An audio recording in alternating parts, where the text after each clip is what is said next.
Bienvenue dans la Familia, bonjour tout le monde et bienvenue dans cette nouvelle vidéo. Aujourd'hui, comme je l'avais dit la semaine dernière, je vais faire une vidéo sur HEC Montréal, comment je suis rentré, mon avis sur l'école, etc.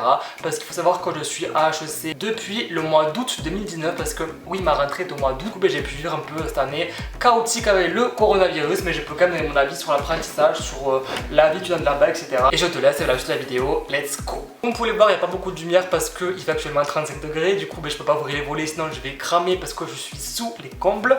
Mais bref, du coup je me suis un petit plan parce que sinon je vais divaguer et je vais pas vous parler pendant 3 quarts d'heure non plus parce qu'après je suis desséché. D'abord pourquoi je suis parti à HEC Montréal, comment ça s'est fait, etc. Je vais déjà faire une vidéo sur mon parcours scolaire, notamment le petit i si je la retrouve. Quand j'étais en terminale, j'étais entre deux écoles, mon école que j'ai faite à Toulouse et HEC Montréal. Je suis parti du coup à Toulouse dans mon école et au final je suis parti à Montréal après par la suite parce que je voulais vraiment vivre mon rêve canadien et québécois, etc.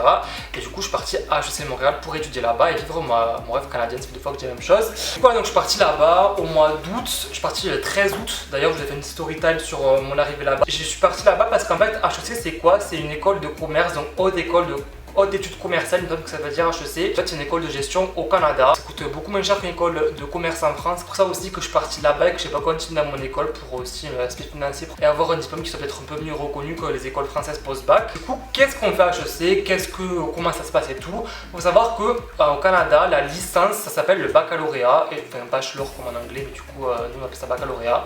Et du coup, ça dure 3 ans pour les Québécois, sauf qu'en fait, vu qu'on est français et que nous on finit le lycée en terminale, eux là-bas ils finissent leur lycée en première et après ils ont 2 ans de cégep. Donc c'est quoi le cégep? C'est une prépa à l'université. Donc du coup ils ont en gros l'équivalent de notre terminale et L1 dans le cégep et après ils rentrent en première année. HEC a créé une prépa pour les français et francophones du monde, que vous venez du Maroc, de la Tunisie, de France, Belgique, Suisse, etc.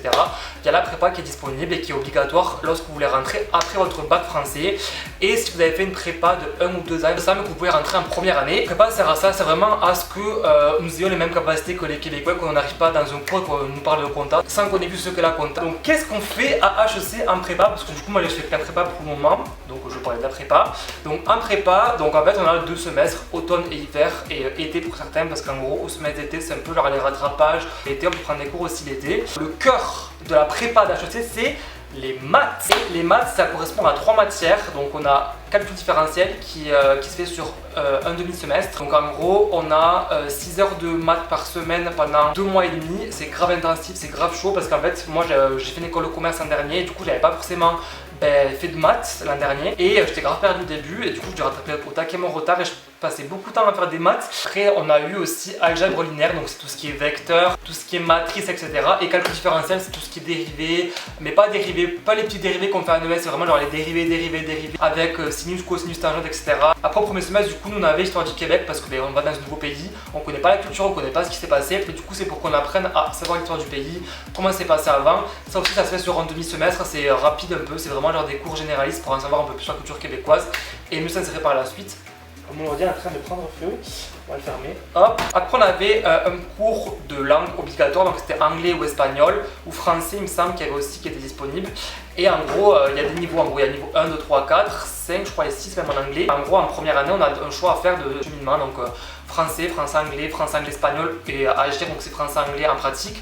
Et du coup pour pouvoir rentrer en français-anglais ou français-anglais-espagnol, il faut avoir le niveau 4 minimum dans les 2 langues pour pouvoir rentrer dans ce cheminement.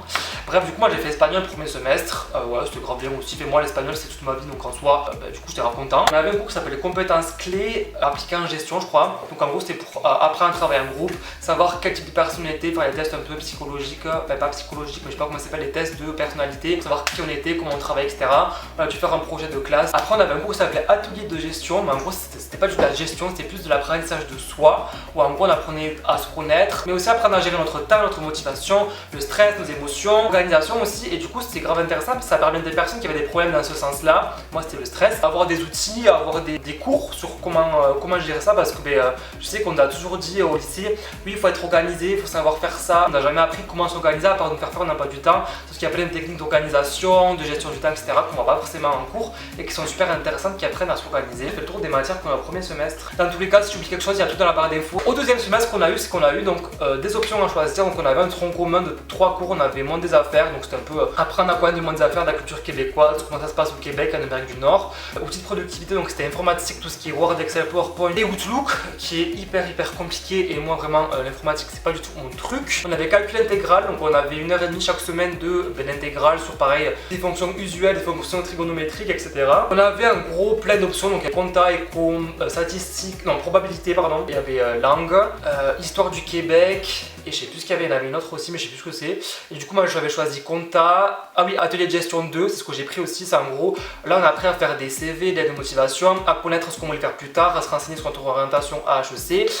Et après j'ai choisi compta et anglais parce que j'ai pas fait anglais le premier semestre, il fallait que je le fasse au second semestre. Savoir que par semaine on avait entre 12 et 16 heures de cours par semaine, donc c'est pas énorme vous allez me dire, mais la pédagogie est différente parce qu'en fait en France quand vous arrivez en cours, donc on vous fait le cours magistral, le cours en cours, et après vous rentrez chez vous, vous avez des exos à faire. Au Canada ce qui se passe c'est qu'on vous envoie le cours avant, donc il faut le travailler, après libre à vous de le travailler ou pas. Donc quand vous avez le cours, vous faites un peu des fiches, vous préparez vos questions, après vous arrivez en cours, le prof il avance, il voit si on a des questions etc, on fait des exos pratiques etc. Et après le soir, quand on finit le cours, on a des exos, un travail de groupe à faire ou un projet à rendre et on doit donc du coup travailler le cours pour la prochaine fois et du coup ça prend beaucoup plus de temps que les cours qu'on a en France. Du coup c'est pour ça qu'on a beaucoup moins d'heures. Il faut savoir aussi que la notation est différente qu'en France. En France on était sur 20 et c'est tout.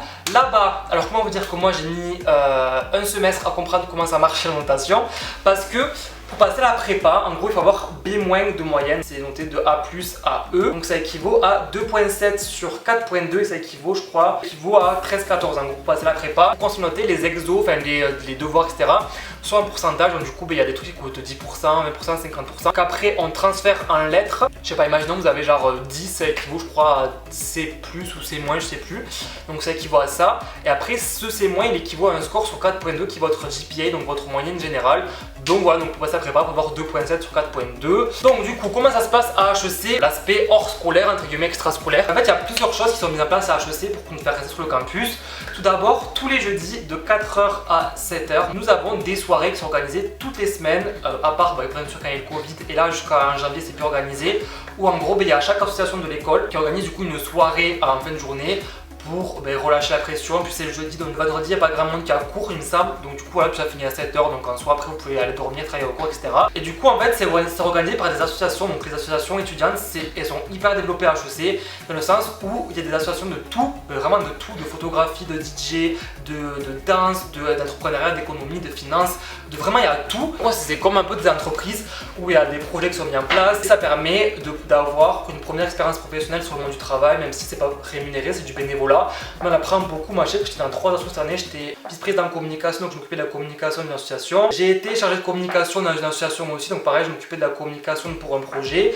Et en fait j'étais barman bénévole, donc en gros avec une pote à moi, on préparait les verres pendant les soirées du 4 à 7 tous les jeudis. Et du coup c'est grave cool, moi c'était une grave bonne expérience et c'était formateur. C'est pour ça que du coup c'est bien de s'investir dans le monde associatif d'HEC parce que ça permet d'avoir une première expérience, mais aussi de se créer un réseau. Il y a aussi beaucoup de choses qui sont mises en place, notamment dans l'entrepreneuriat. Il y a beaucoup de parcours à HEC qui permettent de pouvoir créer son entreprise. Il y a des défilés de mode qui sont organisés, il y a un fonds d'investissement aussi, alors il me semble que c'est $2 millions qui est géré par des étudiants en finance à HEC. Il y a une salle des marchés à HEC qui est super cool aussi. Après hors HEC, donc HEC appartient à l'université de Montréal, donc du coup c'est la grande université de Montréal. Grâce à ça on a plein d'avantages, notamment on a un centre sportif qui s'appelle le Sepsum et en gros c'est une grosse salle de sport, terrain de hockey, de football américain, une piscine, une piste de course, des terrains de tennis, des murs d'escalade, une salle de sport qui est immense, il y a des terrains de badminton, des cours de trampoline, de gymnastique, bref il y a plein de choses à faire. Il y a aussi des cours qu'on peut prendre à l'université, donc soit on peut les prendre en cours, par exemple je sais qu'il y a des élèves qui faisaient des cours de physique à côté de HEC à l'université,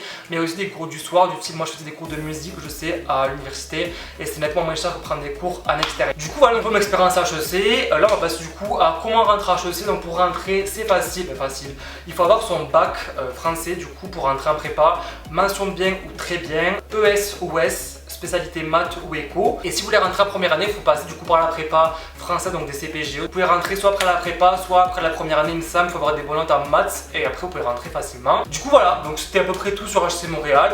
Je pense que je ferai plus de vidéos sur le Canada parce que ça me manque un peu vu que je suis encore en France, mais quand je reviens au Canada, je ferai un peu des vlogs pour montrer comment ça se passe là-bas, etc. Donc du coup on se retrouve samedi prochain pour une vidéo. Salut les gars, salut les amis, bisous, à samedi.